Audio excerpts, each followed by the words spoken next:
Saudara pemirsa yang dikasihi Tuhan, mari kita berdoa. Ya Tuhan, Allah Bapa kami yang di surga, Halik semesta alam. Hamba-Mu mau menyampaikan pelajaran penting bagaimana kami siap untuk diselamatkan. Tolonglah Tuhan oleh kuasa Roh yang kudus, supaya pelajaran ini benar-benar membuat kami gentar dan benar-benar kami sungguh-sungguh mempersiapkan diri untuk kedatangan Tuhan yang tidak lama lagi. Terima kasih Tuhan. Ampun segala kekurangan kami, dalam nama Yesus kami sudah berdoa dan bersyukur. Amin. Saudara pemirsa yang dikasihi Tuhan, kita mempelajari berikutnya jubah kebenaran Kristus dan pertumbuhan. Saudara pemirsa, bila mana kita sudah dipakaikan dengan jubah kebenaran dan semua dosa kita sudah ditutupi, diampuni, dan pada saat kita dipakai dengan jubah kebenaran, pada saat yang sama kita dianggap benar, dianggap orang yang belum pernah berbuat dosa. Itulah luar biasanya kasih Kristus mati, menderita di kayu salib, agar siapa yang percaya kepadanya beroleh pengampunan atas semua dosa dan dibenarkan dan dianggap orang yang belum pernah berbuat dosa. Namun saudara pemirsa, pada saat yang sama, bila mana seseorang telah menerima Yesus Kristus menjadi Tuhan dan Juru Selamatnya, pada saat itu pula dia diberikan kuasa. Yang menerima Yesus Kristus menjadi Tuhan dan Juru Selamatnya diberi kuasa. Kita baca Yohanes 1 ayat 12. Tetapi semua orang yang menerimanya diberinya kuasa. Supaya apa? Supaya menjadi anak-anak Allah, yaitu mereka yang percaya dalam namanya. Jadi terima jubah, terima kuasa. Sehingga oleh kuasa ilahi yang diberikan kepada setiap orang yang sudah menerima Kristus menjadi Juru Selamatnya, oleh kuasa itu dia bertumbuh menjadi seperti Kristus. Menerima Kristus akan juga menerima kuasa supaya bertumbuh menjadi anak-anak Allah. Nah, Galatia 3:27 berkata, karena kamu semua yang dibaptis dalam Kristus telah mengenakan Kristus. Mengenakan Kristus, mengenakan jubah kebenaran Kristus. Dia dianggap benar. Nah, dalam waktu yang singkat dikatakan oleh Roh Nubuat di sini, semua dosanya sudah diampuni, kesalahannya sudah dibatalkan, dia dianggap benar, dia dibenarkan di hadapan hukum Allah. Dan keajaiban yang aneh ini dapat terjadi dalam waktu yang singkat. Inilah kebenaran oleh iman. Saudara pemirsa, hanya oleh jubah kebenaran Kristuslah seseorang itu bisa dapat berdiri di hadapan tahta pengadilan surga dan lulus. Dikatakan di sini, through the righteousness of Christ, we shall stand before God pardoned, and as though we had never sinned. Seorang yang sudah menerima Yesus Kristus diampuni dan dianggap seperti orang yang belum pernah berbuat dosa. Kenapa harus terjadi demikian, saudara pemirsa? Mari kita baca. Manusia tidak sanggup memenuhi tuntutan hukum Allah yang suci. Tidak ada yang sanggup.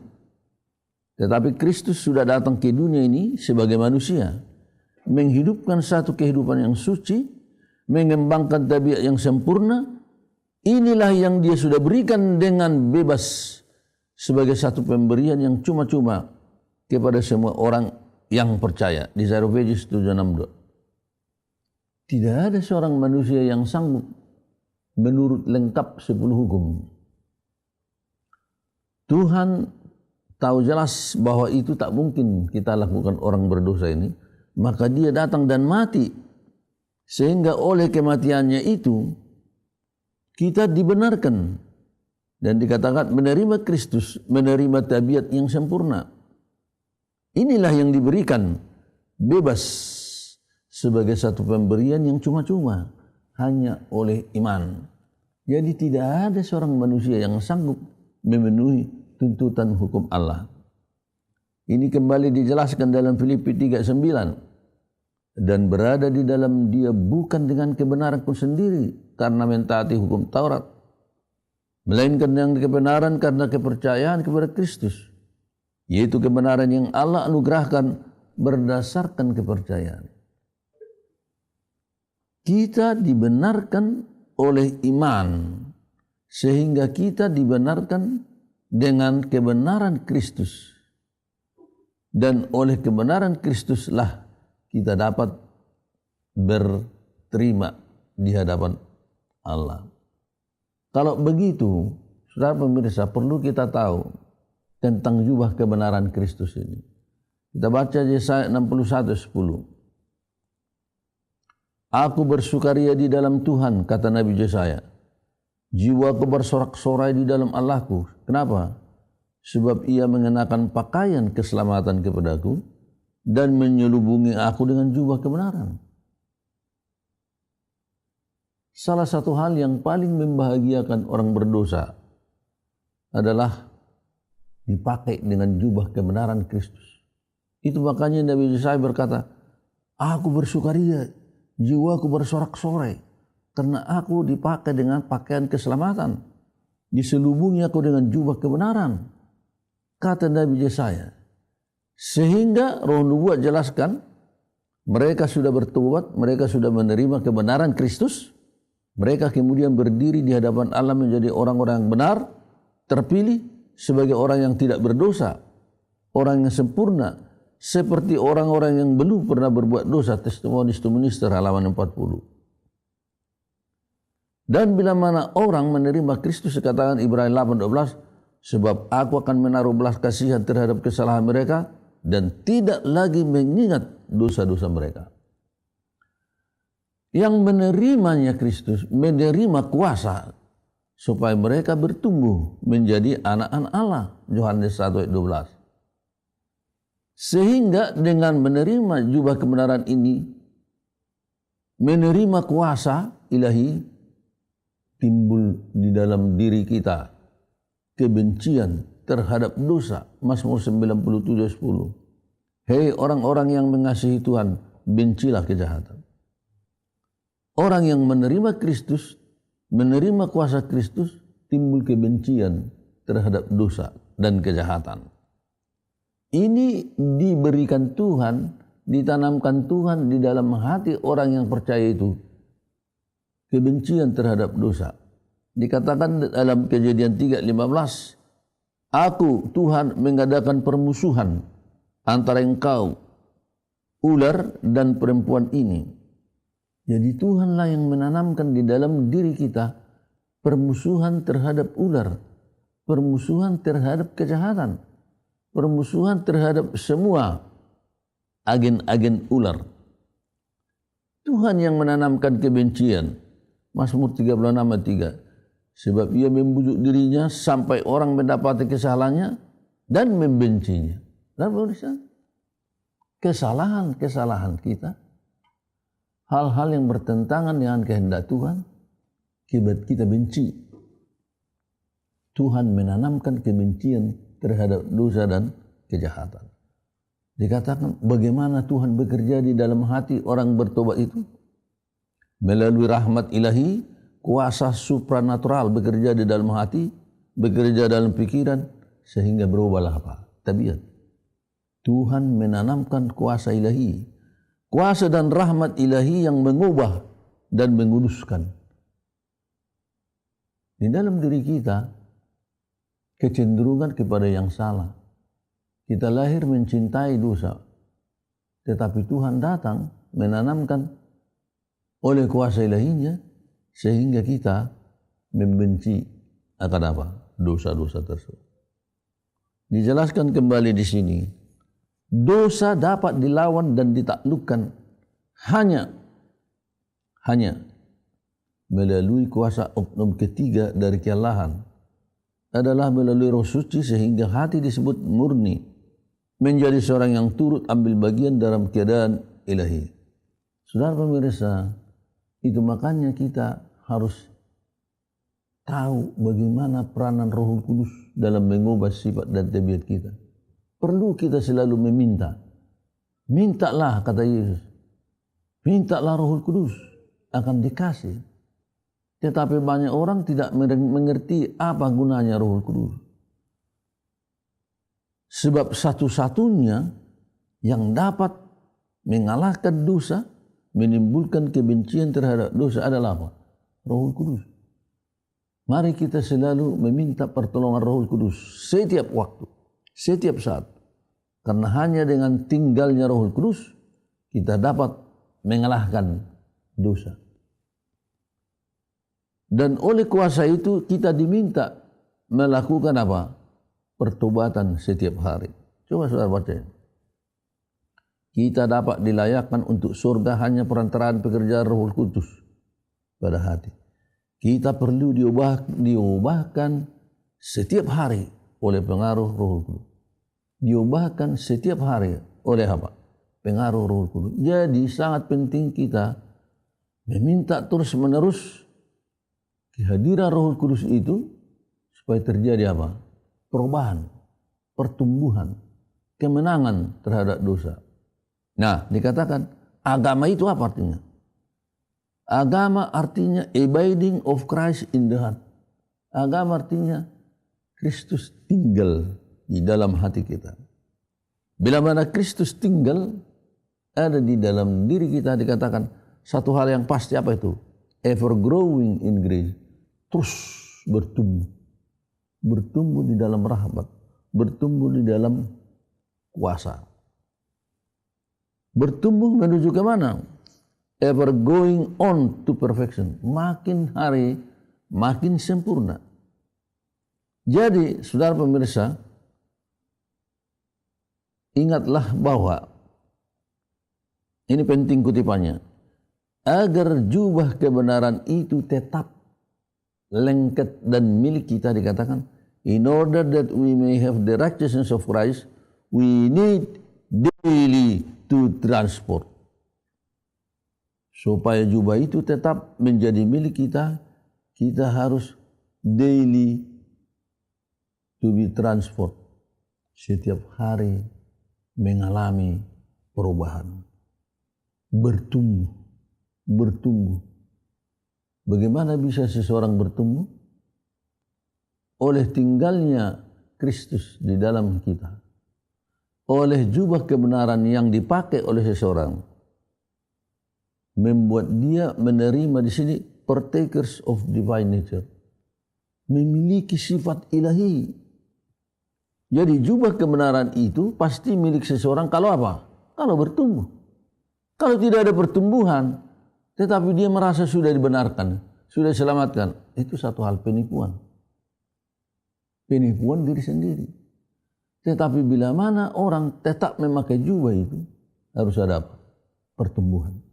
Dan pertumbuhan ini dijamin oleh adanya sifat ilahi yang sudah ditanamkan di dalam diri orang yang sudah memakai jubah kebenaran itu. Jadi saudara saya katakan bukti sudah memakai jubah kebenaran Kristus. It invited to receive the righteousness of Christ, which is made manifest in obedience to all. Jadi orang yang sudah memakai jubah kebenaran itu akan ternyata dan kelihatan jelas menurut akan semua apa? Terang kebenaran Tuhan. Menurut akan semua firman dan hukum Tuhan. Dikatakan manifest in obedience. Jadi jubah kebenaran yang dipakai oleh seseorang itu akan dinyatakan melalui apa? Penurutannya. Pertumbuhannya. Dan pemirsa, bertumbuh. Kemana? Ke arah mana pertumbuhan itu? Efesus 4 ayat 15. Tetapi dengan teguh berpegang kepada kebenaran. Di dalam kasih kita bertumbuh dalam segala hal ke arah Kristus adalah kepala. bertumbuh bukan di dalam beberapa hal, di dalam segala hal. Menjadi seperti siapa? Kristus di dalam tabiat. Saudara pemirsa, inilah yang Tuhan kehendaki melalui kuasa ilahinya, melalui iman yang sudah terima Yesus sebagai juru selamatnya. Dalam waktu yang singkat dia pakai jubah kebenaran, dan dalam waktu yang sama diberi kuasa ilahinya sehingga mendapat bagian dalam kodrat ilahi. Dan jelas kelihatan pertumbuhan setiap hari. Sampai kapan bertumbuh? 2 Korintus 4:16.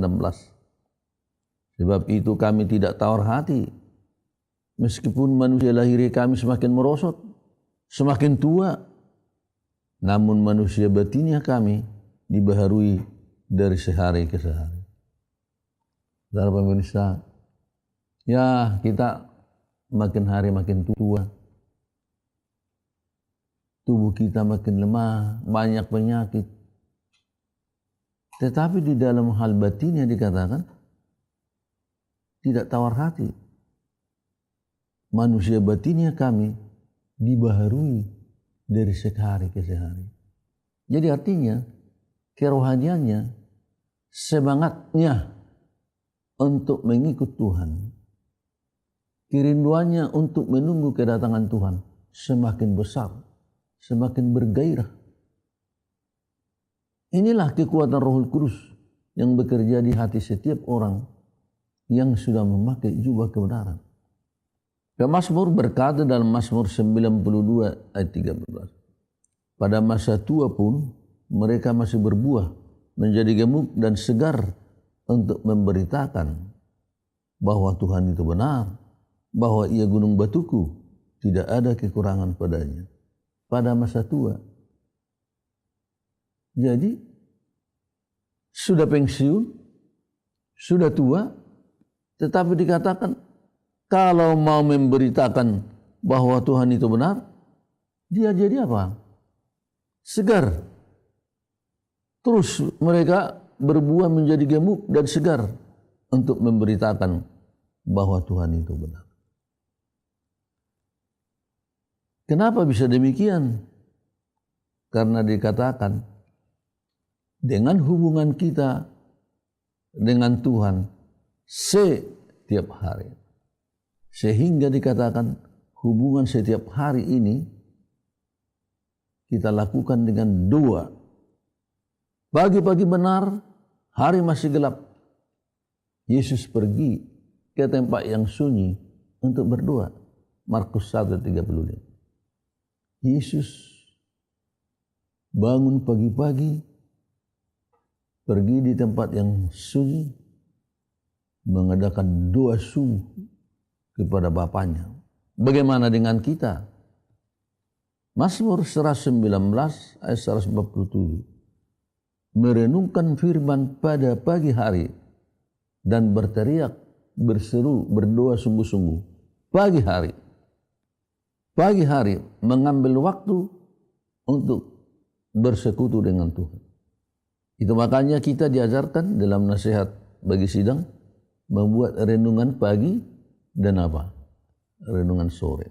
Ratapan 3:22 berkata, rahmatnya baru setiap pagi. Pagi, berapa pemirsa? Begitu kita bangun pagi-pagi hari, cari Tuhan. Buat doa yang sungguh-sungguh, meminta kekuatan untuk bekerja sepanjang hari. Pagi-pagi hari. Bagaimana kita bisa beroleh kepastian akan kemenangan terhadap dosa? Dikatakan di sini, kapan? Apa jaminan kemenangan terhadap dosa? Dikatakan, victory is sure when self is full surrender to.